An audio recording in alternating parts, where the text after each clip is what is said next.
Assalomualaikum Xorazmliklar. Xudo xolasa endi obyektimizga keldik. Servo-приводlarni ishlatib berdik. Уже yana servo-приводlarimiz ko'tarilib turibdi. Yana beklar turibdi. Закрытый servo-привод. Bunda ishlatib, bunda zonalniy kommutatorni qo'yib, hammasini taqib ishlatib berdik. Bunda dalana kirgan yere to'pli pol tashladik. Komplet termostatimiz ishlab turibdi. Xudo xolasa hozir уже 28 temperatura bor, ko'pmiz gradus, 28,5 yana ishlab turibdi. Pasaytiradigan bo'lsak o'chadi.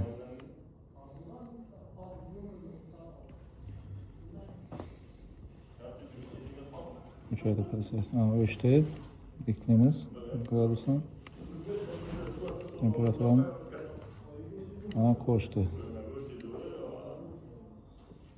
31 koyamiz şimdi temperatura 25 falan gradusunu koyup düzeveririz bunda.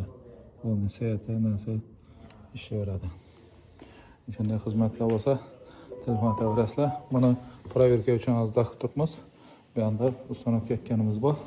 Da kalasa bulanam toklarını takıp işletip değiştirip veremiz. Hizmetler olsa müracaat tavrasla. Onda fixman katalımız kondensasyonlu. Уже 71 gradus, 70 boyu, 50. Şu an yine sistemimiz. Bunda aristonumuz nasozlarını koyup, şöyle koyup, polunu nettik. Kanalizatsiyalarından gitadigan polunu ne ulab ko'ramiz. Kanalizatsiya. Kondensatni kadonuna. Ulab ko'ramiz vaqt kanalizatsiya. Temperatura 60, bunda to'pol 45, bunda 60, obratganimiz 45 ga turibdi, bunda 20 ga turibdi, 30 ga turibdi. Ishlatib paramiz bo'ldi, proverka.